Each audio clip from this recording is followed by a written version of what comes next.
Welcome everybody again to Garden Expo. I'm happy to see you all here.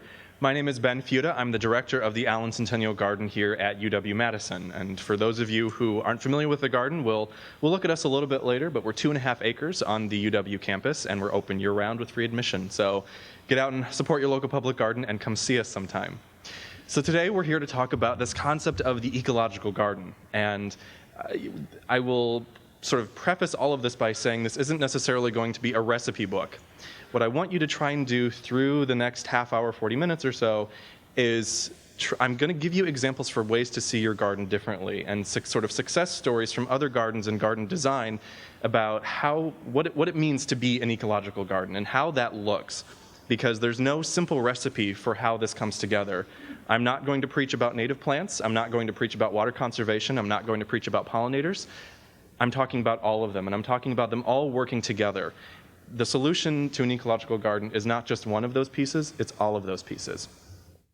So the first thing to preface again is that this concept of the ecological garden is a little new in our consumer culture, especially as gardeners. For years we've been told to dump chemicals and fertilizers and pesticides on our yards, and we've been told that the prim, proper, manicured lawn is the sort of ideal that we should all maintain.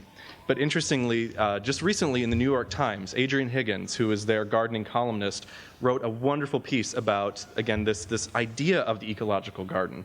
And again, we're talking about the idea here. This is a mindset, this is a way of thinking.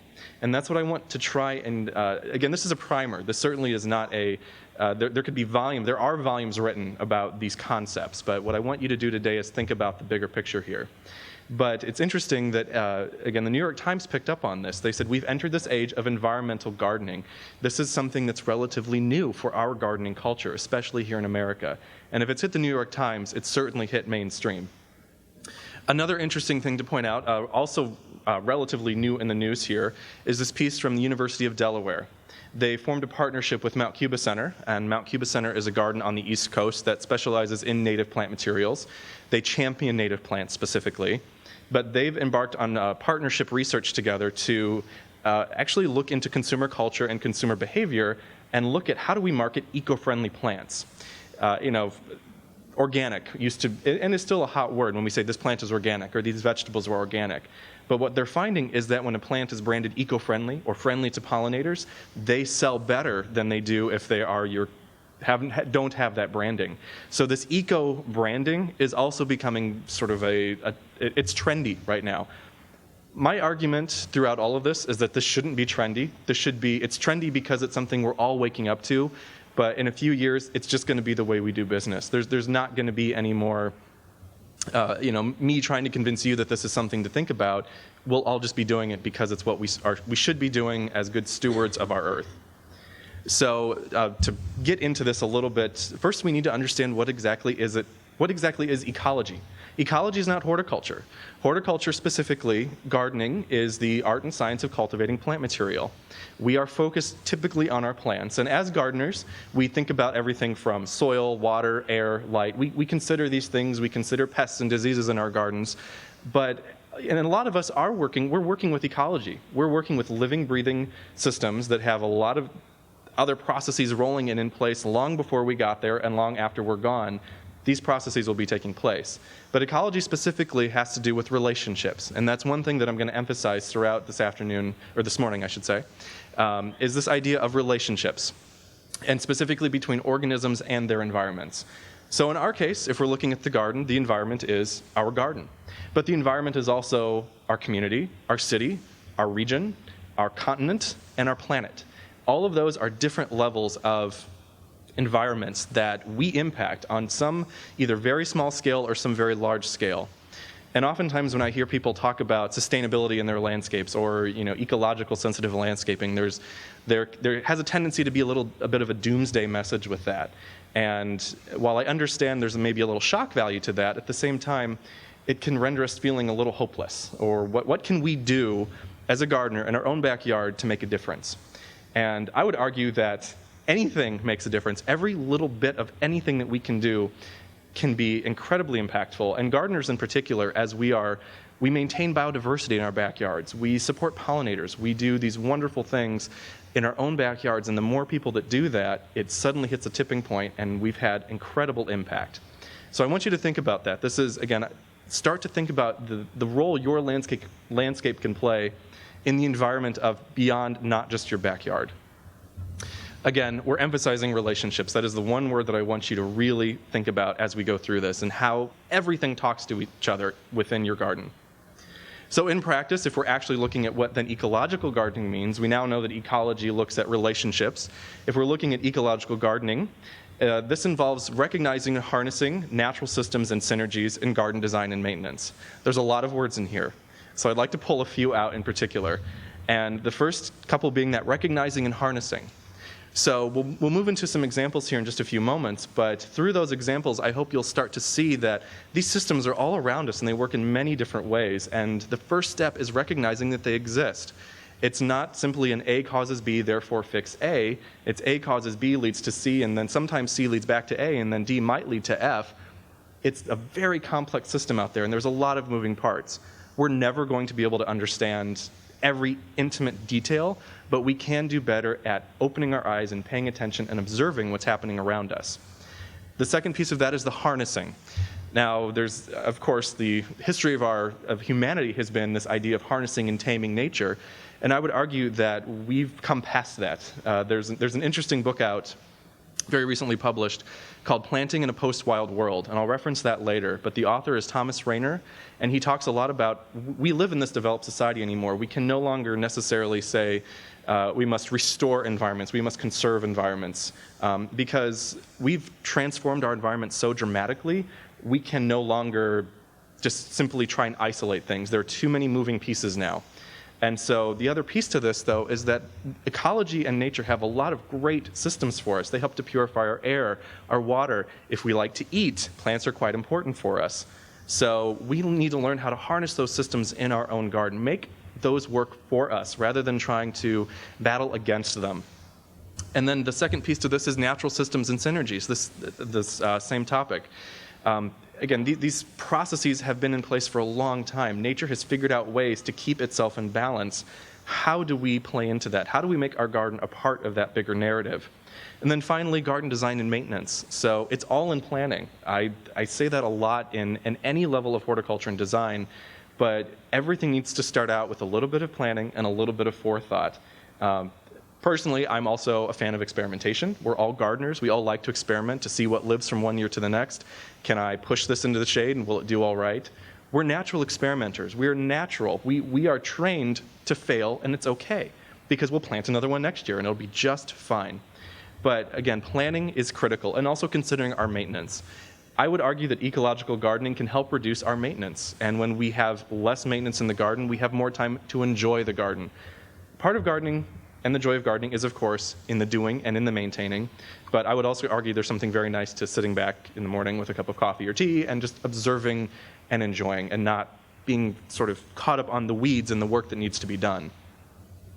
So now we're going to look at a few of these examples and what they look like and how this concept of the ecological garden has been translated on multiple levels and multiple scales. And this first image actually on sort of this header is an image from Chanticleer, which is a public garden located out east in Pennsylvania. Chanticleer, I would argue, is sort of one of the granddaddies of public gardens in America. They do horticulture exceptionally well. It is a very artful garden. They are full of incredibly talented and creative designers. And this particular image is an area, it's a very constructed meadow.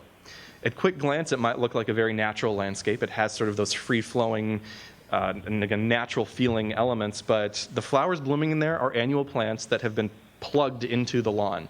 This is lawn that they've let grow long, and they've sort of created this matrix of interest and intrigue beyond just long grass. Now again, these are annuals, they're not necessarily native, but it adds a new dimension to their lawn, and it's still food for pollinators. It's more habitat for local wildlife, and everything from rabbits to snakes to field mice, we may kind of cringe and go, ooh, I don't want to see that in the garden. But the reality is having those creatures in the garden is a sign of a very healthy landscape.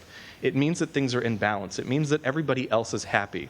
And when we have that wildlife and when we have those extra things, they're telling us something. They're telling us we're doing something right because they're also happy. So the first example I'd like to look at is an individual plant. We're starting with one plant, and it's bronze fennel. Does anybody know bronze fennel, familiar with this plant? Okay, excellent. It's an herb. It is an edible plant. Depending on how you want to use it, anise is the common name of this as well. When those seed heads dry, you can take those seeds, you can use them in cooking and flavoring and seasonings. But the other piece of this plant, not only is it strikingly beautiful and gorgeous, when it emerges in spring, it's these plumes of sort of feathery, deep purple-black leaves. They're absolutely gorgeous. A very durable perennial, has great big tap roots. Once it's in, it is in for a while. I have mine back in Indiana planted in clay. They bust right through it, and in fact, they're happier in clay than they are in sand, I've seen. So they are pretty adaptable plants, first of all. But their other benefit is that they are also one of the main host plants for swallowtail butterflies. We talk a lot about monarchs. Monarchs are sort of the poster child of butterfly conservation, and we should plant milkweeds, and we should do these things, and we should create habitats for monarchs. That's well and good, but monarchs aren't the only butterfly out there, and they certainly aren't the only pollinator out there. So this plant plays host specifically to the larva of this butterfly. You will not see the adults around this very much. But probably in midsummer, about the time it's coming into bloom, these plants could be covered in little orange. They look very similar to monarch caterpillars, big fat things the size of your pinky that are ringed and white and orange and green, and they just munch away to their heart's content. And you may think, oh, this is destroying the plant. There's plenty of the plant to go around. The plant will never miss those leaves. You're supporting that wonderful pollinator. You're supporting another part of its life cycle, not just attracting the adults, but you're seeing it through its whole cycle of life. And then an added benefit is that when these flowers bloom, that sort of chartreusey yellow umbel shape, wasps and flies love these flowers. And you may think, wasps and flies, why do I want hummingbirds and butterflies? Those are prettier. But this plant will attract a lot of parasitic wasps that like to eat things like aphids that we don't want in our gardens. This plant attracts beneficial predators to our space. It's beautiful. It smells wonderful if you like the smell of anise. Personally, I do. It's a stately plant, so it has aesthetic value to us. The only downside is if you are having this in a fairly highly cultivated setting, deadhead it. When it goes to seed, it can be quite aggressive, but only where there's bare soil where it can establish. If it's in an established, healthy, happy garden landscape, it should be relatively fine. So this is just one plant, that looking at just one plant has all of these things interacting with it. From a traditional horticulture perspective, we may look at this simply as we want a plant that's purple and tall and has these flowers. Just the look and the aesthetic. But there's so many other layers to this plant, and there's so many other layers to what's happening here that there's really a lot going on. Going to a slightly larger scale is this idea of adding layers to other elements of your landscape that are otherwise fairly sterile.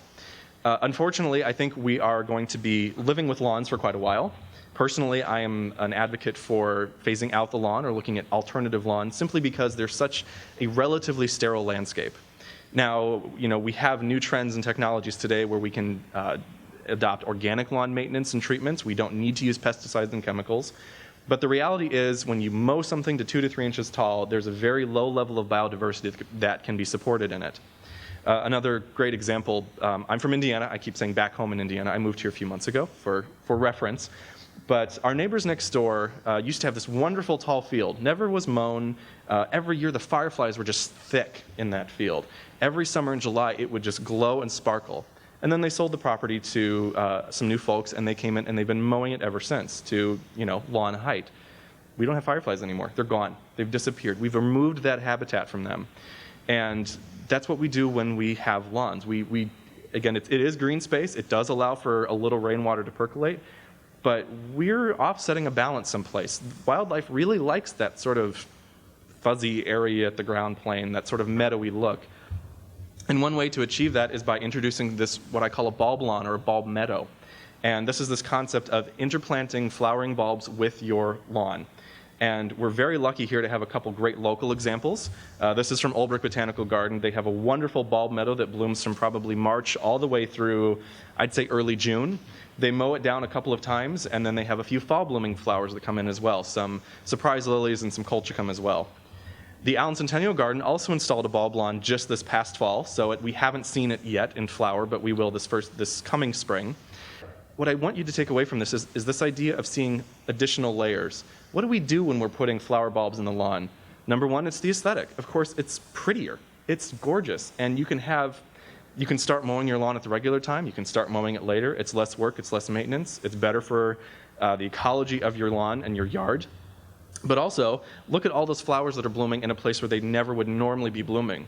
We're providing food for pollinators at a place and time of year when they're just coming out of hibernation. They are hungry. They want to find something to eat, and we're providing that, and we're getting the beneficial beauty out of it at the same time. There's a high upfront cost to install these, but once they're installed, they just naturalize and get better over time. It's like a good wine. Another concept in terms of garden maintenance is this idea that brown has an ecology. And I like to say that brown is a color too. Brown is not just this drab single color. It is an array and a diversity of colors. And when you really start to look at a very late fall garden, everything from brown becomes sand and taupe and terracotta and sepia and black and silver. There's a whole palette we can work with for this time of year that we've never worked with before. So not only is this idea of leaving plants up over the winter and late fall beautiful, but it provides homes for overwintering insects. Things like praying mantis like to build their chrysalises on sort of hardy, durable perennial stems or small woody stems. And when we whack that all to the ground in November, December, we're removing that from them. Praying mantis help to keep those nasty, again, things like aphids under control in our garden. And when we take that away from them, we're taking away the benefits that we get at the same time. Another thing to consider with brown is that weeds, the only reason we have weeds, or I should say early colonizing annuals, are that there is, again, are plants that have not discovered their benefit yet. Well, weeds are nature's way of repairing damaged soil. Nature sees exposed soil as a problem. It needs to be filled. Otherwise, it's going to wash away or blow away. So nature wants to fill that void. Nature bores a vacuum. It wants to fill it as quickly as possible. When we have weeds, we have bare soil. Leaving perennials and other plants up over the winter helps to shade the soil surface, reduces the number of spring annuals that come into your garden, again, and it's beautiful at the same time. There's a whole ecology to this concept of embracing the late winter garden and the late season garden. And again, it's less work for us. This time of year, we're ready to I'm ready to hibernate. I'm ready to sit back and just think about next year's garden. I don't want to be out necessarily working at this point. But if we can learn to embrace this beauty of decay and death and embrace it as a natural course of life, it opens a whole new world for us in the garden. Another really interesting new technique that's being developed right now is this idea of a tapestry lawn. So this is some work being done at the University of Reading in the UK. Most of these plants are native to the UK. These are not North American natives, but they are doing trials with North American native plants. And the idea is, again, I mentioned just a bit ago that lawns are a typically very sterile, very monoculture, very sort of one-sided environment. Look at this lawn. There's 15 to 20 different species of plants here. And it's the same relative height as our lawns, and there's so much more color and richness and depth to this. It gets mown maybe once or twice a year, and in the meantime, every time you mow it, it pushes a new round of flower, so you have flower and intrigue all year. They've been doing pollinator studies on these gardens as well to see how pollinators have reacted and responded to these. And of course, the diversity and density of pollinators has increased tremendously with these lawns compared to traditional turf. Again, there's a great mixture of plants in here. They mix together. We want them to mix together, but we also have to remember that this is still a garden. It still requires it's not something we can just put in and let go. We have to control weeds a little bit. We have to do a little maintenance. We have to do a little tending. But generally, it's a fairly low maintenance landscape. We're not burning the mower fumes every week and a half. We're not putting down fertilizer. These plants have taproots. They're well adapted to our conditions, and they support our local pollinators, and they're beautiful doing it. And we still get to maintain the aesthetic of a lawn. Lots of wins in a concept like this. But again, we're starting to see these layers come out of all of these different concepts. Again, a wonderful example here at home for us in Madison, the gravel garden at the entry to Olbrich Botanical Gardens. I'm in love with this space. It has been beautiful. I've been to Olbrich probably once a month since I've moved here, and not once has it looked drab or boring. It has always had something going on. It's always had color. There's an incredible diversity of plants in here, but not only is it pretty, it's a pretty garden, but the maintenance involved with this gravel garden is tremendously low. So the concept of a gravel garden is you sort of take away the top few inches of soil. These plants that are xeric, in other words, tolerant of drought, are sort of placed on the soil surface and then mulched very heavily with gravel, say 2 to 4 inches somewhere in there. There's depending on the type of garden. Again, there could be a whole presentation specifically on gravel gardens. So I won't get into too much detail, but if you want to learn more about this, visit Olbrich, see what they're doing. We have a gravel garden at the Allen Centennial Garden as well. But the idea is, This garden, you whack everything back in spring. The most critical piece is to remove the plant material, because when plant material decomposes, it creates compost, creates soil, creates moments for weeds to occur. In a gravel garden, the air pockets between the gravel are too large for weeds to gain a foothold, but the plants that you've placed in are growing into the ground below that gravel layer of mulch. And then after the first year, you usually have to water more heavily, but after that first year, it's very drought resistant, very low maintenance, and again, you just sort of watch it and it does its thing. Most critical is to keep soil and again, other debris out of the gravel itself. Anywhere that soil washes in, anywhere that plant debris decays over time, you will almost instantly have weeds. So this does need to be manicured in spring, but other than that, it does its own. It's on autopilot and it does a wonderful job. Looking at another botanical garden, this is the Lurie Garden in Chicago's Millennium Park. Lurie is just over 10 years old, and it's a 2.5 acre garden, same size as the Allen Centennial, but it is located at the heart of downtown, as you can see here, and it's in Millennium Park. Very highly trafficked, very high public space, and this garden is being maintained and has been maintained according to ecological principles for quite some time. So a lot of people visit Lurie and think, oh, this is a prairie recreation. It looks very natural. It's totally the opposite. It is a very, very manicured, very purposeful landscape, very tended, tame nature, if you will. It's actually a large green roof over a parking garage below, so not only are we reducing rainwater runoff, we are providing homes for migrating birds, we are providing habitat for pollinators, we're doing something beautiful in the city, and we get to teach people about the benefits of perennials. Lurie also embraces this concept that brown is a color too, the ecology of brown. All of the plant material stays up all year round, and in the spring they come through with a mulching mower. In half a day, they've cut the garden back, and it's done.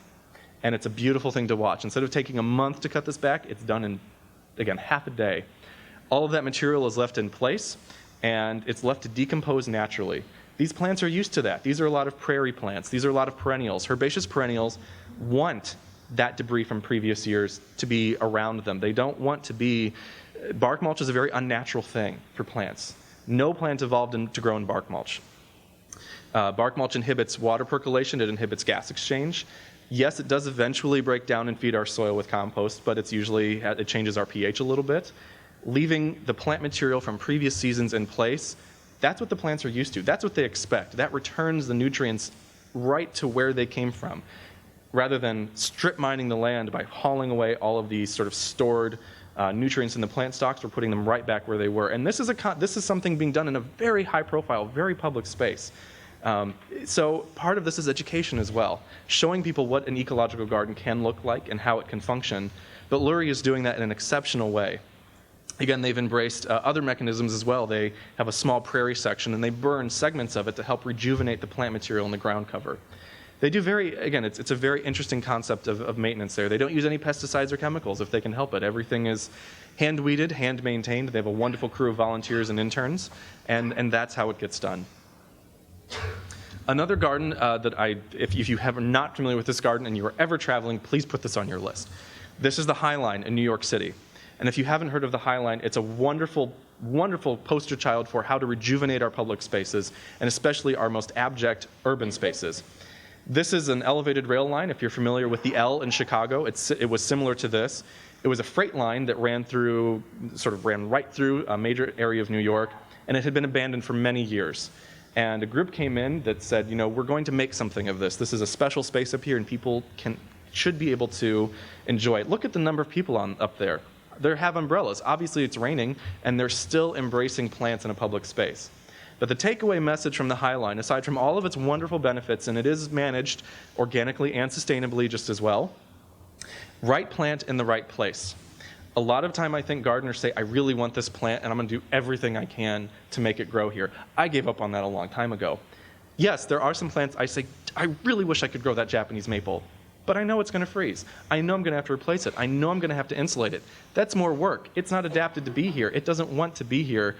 I don't want to put that much work into it. I want to enjoy the garden. I want to step back and be able to immerse myself in the garden more than finessing those types of things. That's a personal preference. If you want to do that, I'm not saying don't. Please do it. We need passionate and wonderful, plant connoisseurs. But what the High Line demonstrates is you need to choose the right plants for the right systems. You can see there's no soil under there. They're working with 18 inches of soil at any given point. It's one big green roof, so these plants need to be durable, they need to be drought resistant, and also where the High Line runs between buildings, you have microclimates, you have shade, or you have a rain shadow, and suddenly the climate changes dramatically from, in the course of 10 feet. And we know this, again, as gardeners. On the north side of our house to the south side of our house, it's a completely different growing condition. But the High Line is 3 miles of microclimates. Every 100 feet or so, it changes. And when they put this planting design together, they walked the High Line first and saw what was growing there, and they mimicked that when they did the actual designed planting schemes. Again, these plantings are designed. They're very manicured, very maintained. They don't look it, but they're very intentional and very purposeful. But they were inspired by what was there first. They took cues from what nature was telling them would work well, and that's what they put there. And again, the plants thrive and the plants do wonderful because we listened to what wanted to grow there in the first place. Bringing it back home again a little bit to the Allen Centennial Garden, this is our pond within the Allen Centennial Garden, and we're looking across it to our biofilter, which is that area of sort of wetland immersed plants right in through there. This is a new feature for us. This year was its first full growing season in the garden, 2015. And again, I've only been here since May as the director of the garden, so I was not part of its installation. I haven't even seen the garden through technically a full growing season yet. But what I noticed in spring, in May, this was covered in tadpoles. It was black. This little shallow area, the rest of the pond is probably 4 or 5-ish feet deep. But this little area of the biofilter, a haven. We had dragonfly larvae. We had, again, tadpoles and frogs. Our koi fish were spawning in this area of the pond. They've never done that before because it's the habitat that these creatures wanted. And yes, you may say, oh, that's great. I really don't care about wildlife, or I could, give a bigger, I don't care. But what we realized later in the season, we didn't have a single bite of slug damage on any plant in the garden, and no pesticides or chemicals were put down. But what we did find was every time we moved a pile of leaves, every time we picked up a hose, there were 3 or 4 little toads hanging under there because they had a place to breed and spawn in the spring. And then they found homes throughout the entire garden, and toads and frogs' favorite food, slugs. A lot of us try to encourage slugs in our garden. We put little pots and places for them to hide and sort of be moist and comfortable, but what they really need is a place to breed. If we don't have just a little bit of that water source, they're not going to do well. And we didn't have a mosquito problem because we have fish, and those tadpoles, well, guess what they eat? Guess what the dragonfly larvae eat? The mosquito larvae. We had almost no mosquitoes in the garden this year because our pond was now more in balance. We have encouraged these natural processes and these natural systems that evolved to do this to come in anyway. And as an added benefit to this, we don't have to purify our water anymore. The plants purify our water for us. We used to use a pool filter, those big sort of cistern-looking things filled with sand and chlorine, not chlorine for the plants, but other just nasty things that were labor-intensive and ugly. Now we just force some water past the plant roots and it cleans itself. It's beautiful, clear, wonderful water. And you can tell when the biofilter stops working if a breaker trips, because within about 24 hours, the pond is murky again. But you turn that on, and within 12 hours, it clears up instantly. Those plants do a beautiful job at cleaning water. That's what they've evolved to do, and that's what we're letting them do. Again, this is sort of a trial, and they, this is something that's been done in other places. They do eco-swimming pools in a similar fashion now. Rather than having high-energy, high-maintenance swimming pools, they install these eco-pools. This is a similar type of application. But you can adapt this into your own landscape. You don't need a pond the size of ours. Something the size of this table, 3 by 6, would do just fine. But you need a shallow area for those creatures to be able to enter the pond easily and without sort of being impacted by anything else. And they need those shallow waters to breed, but also a little deeper waters to hide from predators. And we now have that at the garden here. It is no longer a pit. We have that gradient. And again, our wildlife in the garden has reacted tremendously. And again, we have hosta, we have hollyhocks, we have things that slugs would love to devour. Not one bite out of any of them this year. And my hypothesis is it's because of this. Another area we installed this spring at the garden is this new iris meadow. So irises are a very popular garden plant. Of course, we love them in spring. They're sort of garden divas when they bloom. They have a very strong presence. And an iris garden has been a part of the Allen Centennial Garden for quite some time, but it needed a little help. It needed a little TLC. And so we came in and we installed this meadow. And primarily it's a mixture of grasses and a few flowering plants, not necessarily native, very few natives actually. But this idea is that we wanted to create a strong matrix of plant material to reduce, again, we don't want any bare soil, we don't want weeds, and we also want to emphasize that the iris foliage, those big, beautiful, broad sword-like leaves that are just absolutely stunning when the light hits them in the morning or late afternoon, because iris only bloom for 2, maybe 3 weeks. And if we tried to build a garden around just that bloom time, it'd be a really boring rest of the year. So we're trying to show off what iris do throughout the rest of the season. And while ecologically how this benefits wildlife, maybe not necessarily. You know, they might like this meadow a little bit. But it's this idea of seeing the whole life cycle of your plants. Seeing something like an iris and saying, I don't need to hide that after it's done blooming. I can make it shine. I can make it sing. It can still be a feature within the garden. And also with this, we've also included a bulb meadow as well. Now this bulb meadow was installed at the same time as most of the perennials went in, so it was very easy to plant. But come spring, starting in probably late March through end of April, when the iris just begin to bloom, it's going to be covered in bulbs. And again, not only will it be beautiful, we're supporting our pollinators at the same time. We're adding another layer to the designed experience. And again, hopefully it will just be beautiful. It will just be aesthetically pleasing, and people will enjoy visiting the garden and seeing the potential of something like an iris, a very common garden variety plant used in maybe an atypical fashion, hopefully. So those are hopefully a few examples, again, to get you thinking. Again, it wasn't necessarily a recipe book. There are a few, hopefully, takeaways that you can gain from this, but I encourage this. Again, this is a huge subject. This is a lot to think about, and these few resources are wonderful tools that are out there. These are my top picks for thinking about some of the things we've talked about today in more depth. So that is what we have, and thank you for your time.